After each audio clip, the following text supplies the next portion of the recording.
नमस्कार। भारत में आजकल रोज कुछ ना कुछ वायरल होता ही रहता है। कभी हैरान करने वाला तो कभी बहुत दिलचस्प। आज हमने ऐसी ही कुछ हालिया चर्चित खबरों का एक साथ रखा है। स्रोत है आज की वायरल खबरें एक नजर। कोशिश रहेगी कि इन अलग अलग सुर्खियों के पीछे क्या है उसे समझें। शायद कोई पैटर्न दिखे। तो चलिए इन खबरों की तह तक चलते हैं। पहली कहानी छत्तीसगढ़ से है, काफी चर्चा में है। वहां एक डीएसपी हैं, उनकी पत्नी का जन्मदिन था और मनाया भी, मतलब जरा हटके अंदाज में। एक वीडियो वायरल हुआ, सरकारी गाड़ी नीली बत्ती वाली और गाड़ी की छत पर केक कट रहा है। हाँ, वो वीडियो देखा मैंने। लोग नाच रहे हैं, गाड़ी के दरवाजों से लटके हुए हैं। अजीब ही माहौल था। बिल्कुल। और नतीजा, अब ड्राइवर साहब पर केस हो गया है। तो ये क्या सिर्फ एक वायरल वीडियो है या कुछ और इशारा करता है? देखिए, ये सिर्फ एक वीडियो नहीं है। बिल्कुल नहीं। ये असल में दिखाता है कि कैसे सोशल मीडिया के इस जमाने में सरकारी सुविधाओं का इस्तेमाल कैसे हो रहा है। इस पर सबकी पैनी नजर है। हाँ, वो तो है। और सवाल सिर्फ नियमों का नहीं है, ये उस भरोसे का भी है जो जनता अधिकारियों पर रखती है, उनके आचरण से जुड़ा भरोसा। सही।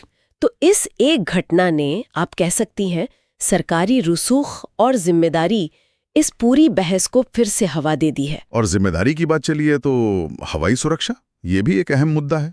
अहमदाबाद में कोई घटना हुई विमान से जुड़ी, और उसके बाद एयर इंडिया ने एक बड़ा कदम उठाया।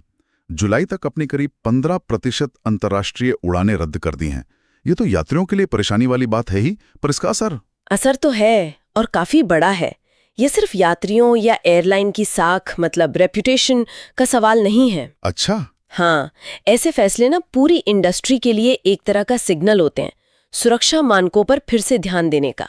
ये दिखाता है कि सुरक्षा चिंताएं कितनी गंभीर हो सकती हैं, कि ऐसे बड़े व्यावसायिक फैसले लेने पड़ते हैं, जिसका असर ग्लोबल कनेक्टिविटी पर भी पड़ता है और एयरलाइन की स्थिरता पर भी। सुरक्षा से हटकर अब जरा भविष्य की तकनीक पर आते हैं। बेंगलुरु से एक वीडियो वायरल हुआ है। कुछ जेनजी युवा हैं, एक फ्लैट में बंद होकर एआई यानी आर्टिफिशियल इंटेलिजेंस पर काम कर रहे हैं। वॉइस असिस्टेंट, रोबोटिक्स, माहौल एकदम सिलिकॉन वैली जैसा बता रहे हैं लोग, और कह रहे हैं नए भारत का चेहरा। दिलचस्प है। हाँ, दिलचस्प तो है ही। और ये सिर्फ नए भारत का चेहरा नहीं है, मेरे ख्याल से ये काम करने के बदलते तरीकों का भी एक बड़ा संकेत है। अच्छा, कैसे? देखिए, इनोवेशन अब सिर्फ बड़े कॉर्पोरेट ऑफिस या टेक पार्क में नहीं हो रहा।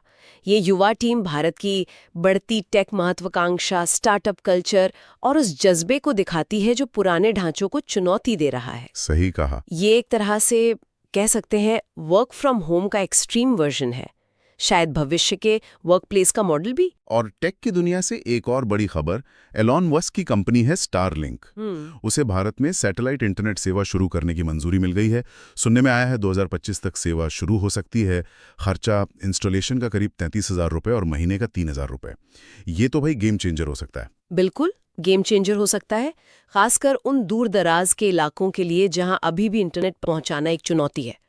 लेकिन इसे सिर्फ डिजिटल डिवाइड पाटने के नजरिए से देखना शायद पूरा ना हो। मतलब ये कि सोचिए, ये मौजूदा टेलीकॉम कंपनियों के लिए कितनी बड़ी चुनौती पेश कर सकता है।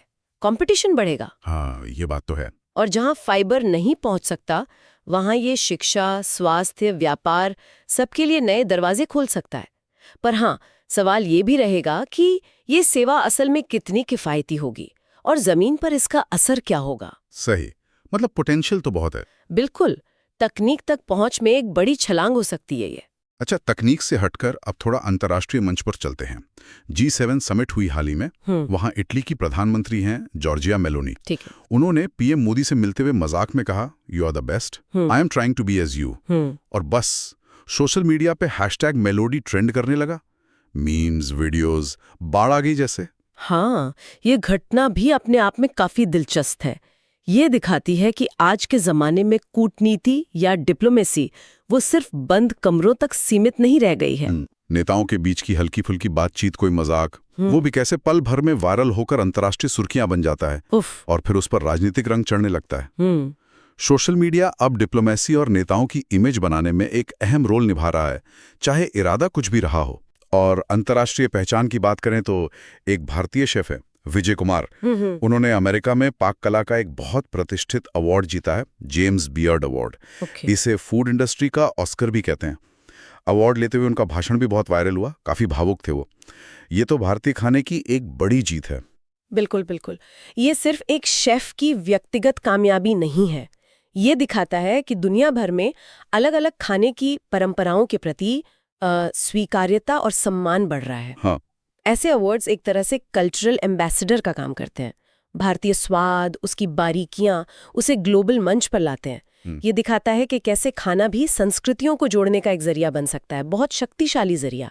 और आखिर में एक और वीडियो दुबई से, दुनिया की सबसे ऊंची इमारत बुर्ज खलीफा। वहां कुछ भारतीय पर्यटक गरबा करते दिखे। वीडियो वायरल हुआ तो रायें बट गईं।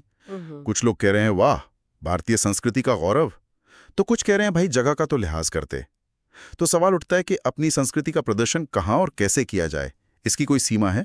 देखिए, ये घटना ना आधुनिक ग्लोबलाइजेशन में कल्चरल एक्सप्रेशन की जटिलताओं को सामने लाती है।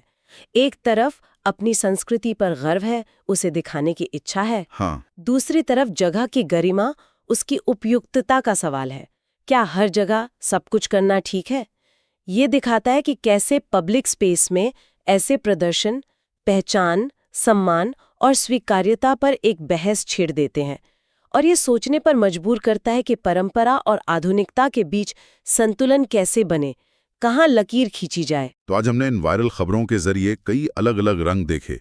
सरकारी जवाबदेही पर सवाल, तकनीक की दुनिया में नई छलांग, अंतर्राष्ट्रीय मंच पर हल्के फुल्के पल और सांस्कृतिक प्रदर्शन पर बहस। ये सब मिलकर आज के भारत की एक, कह सकते, मिली जुली तस्वीर पेश करते हैं। सही कहा आपने। और ये सारी बिखरी हुई कहानियां एक बड़ा सवाल भी खड़ा करती हैं। ये जो छोटे बड़े पल अचानक से वायरल हो जाते हैं, ये हमारी सामूहिक सोच को, समसामयिक मुद्दों की हमारी समझ को किस तरह से गढ़ते हैं या प्रभावित करते हैं। सोचने वाली बात है। क्या ये महज कुछ दिनों की सुर्खियां हैं या इनका कोई गहरा स्थायी असर भी होता है? ये वायरल झलकियां अनजाने में ही सही आधुनिक भारत के किन पहलुओं को उभार रही हैं और किन नई बहसों को जन्म दे रही हैं, ये देखना दिलचस्प होगा।